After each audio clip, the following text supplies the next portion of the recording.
Hello, ഞാൻ advocate നിതിനാണ്. ഇതൊരു ചെറിയ യാത്രാ വീഡിയോ ആണ്. നമുക്കെല്ലാവർക്കും യാത്ര വളരെ ഇഷ്ടമുള്ള ഒരു കാര്യമാണ്. പുതിയ പുതിയ സ്ഥലങ്ങൾ കാണുക, പുതിയ പുതിയ രാജ്യങ്ങൾ കാണുക, പുതിയ പുതിയ കാഴ്ചകൾ ആസ്വദിക്കുക, ഇതൊക്കെ എല്ലാവർക്കും ഇഷ്ടമുള്ള ഒരു കാര്യമാണ്. പക്ഷേ പലരെയും പിന്നോട്ട് വലിക്കുന്നത് അവരുടെ സാമ്പത്തിക സ്ഥിതിയാണ്. അപ്പം ഇതൊരു ചെറിയ ബഡ്ജറ്റ് ഫ്രണ്ട്ലി ആയിട്ട് പോകാൻ പറ്റുന്ന ഒരു ട്രിപ്പാണ് ഞാൻ പരിചയപ്പെടുത്തുന്നത്. നമ്മുടെ ഗവി എന്ന് പറയുന്നത് പത്തനംതിട്ടയിൽ നിന്നും ഏകദേശം ഒരു 60 കിലോമീറ്ററോളം പോകുമ്പോഴാണ് ഈ ഗവി. പക്ക ഫോറസ്റ്റ് ഏരിയയാണ് ഗവി. അവിടെ നമ്മുടെ KTDCയുടെ ഫോറസ്റ്റ് ജംഗിൾ സഫാരി ഉണ്ട്.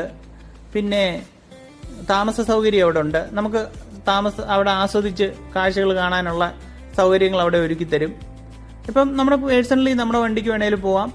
പക്ഷേ ഇതൊരു ബഡ്ജറ്റ് ഫ്രണ്ട്ലി ആയിട്ടുള്ള ഒരു യാത്രയാണ് ഞാൻ പറയുന്നത്. പത്തനംതിട്ട KSRTC സ്റ്റാൻഡിൽ നിന്ന് 12:30 ഒരു KSRTC ബസ് ഉണ്ട്.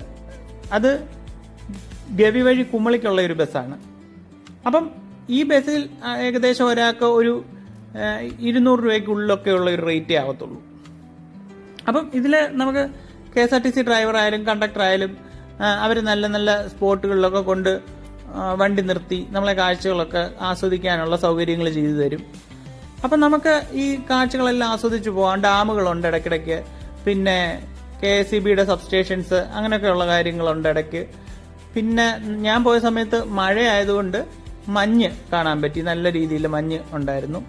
നമ്മൾ ഫ്ലൈറ്റിൽ പോകുമ്പം താഴെ ഇങ്ങനെ മേഘങ്ങൾ കാണുന്ന പോലെയാണ് മഞ്ഞ് കാണാൻ പറ്റിയത്. പിന്നീട് കരിങ്കുരങ്ങിനെ കണ്ടു, മാനുകളെയൊക്കെ കണ്ടു. പക്ഷേ അത് ഫോട്ടോ എടുക്കാൻ പറ്റിയില്ല, അത് ഒത്തിരി അകലെ ആയതുകൊണ്ട്. പിന്നീട് ആന കണ്ടായിരുന്നു, അതും വളരെ ദൂരെ ആയതുകൊണ്ട് വീഡിയോ എടുക്കാൻ പറ്റിയില്ല. പക്ഷേ ഒരു നല്ല ബഡ്ജറ്റ് ഫ്രണ്ട്ലി ആയിട്ട് നമുക്ക് യാത്ര ചെയ്യാൻ പറ്റുന്ന ഒരു ട്രിപ്പാണിത്. പിന്നെ KSRTCയുടെ തന്നെ വിനോദയാത്ര എന്ന് പറഞ്ഞിട്ട് രാവിലെയും വൈകിട്ടും ഒക്കെ വേറെ ട്രിപ്പുകളൊക്കെ ഉണ്ട്. നമ്മൾ പേഴ്സണൽ നമ്മുടെ വണ്ടിയിൽ ഒക്കെ വരുവാണെങ്കിൽ ഫോറസ്റ്റിന്റെ ചെക്ക് പോസ്റ്റിൽ നിന്ന് പാസ് എടുക്കേണ്ടി വരും. പാസ് ഓൺലൈൻ ആണെന്നാണ് തോന്നുന്നത്. പിന്നെ ആ ഒരു യാത്രയൊക്കെ അവസാനിപ്പിച്ച് സായനസൂര്യനെയൊക്കെ കണ്ട് തിരിച്ച് ഞാനിങ്ങ് മടങ്ങി. അപ്പം എല്ലാവർക്കും വളരെ ആസ്വദിച്ച് പോകാൻ പറ്റുന്ന ഒരു ട്രിപ്പാണ് ഈ കുമളി ഗവി വഴിയുള്ള ട്രിപ്പ്.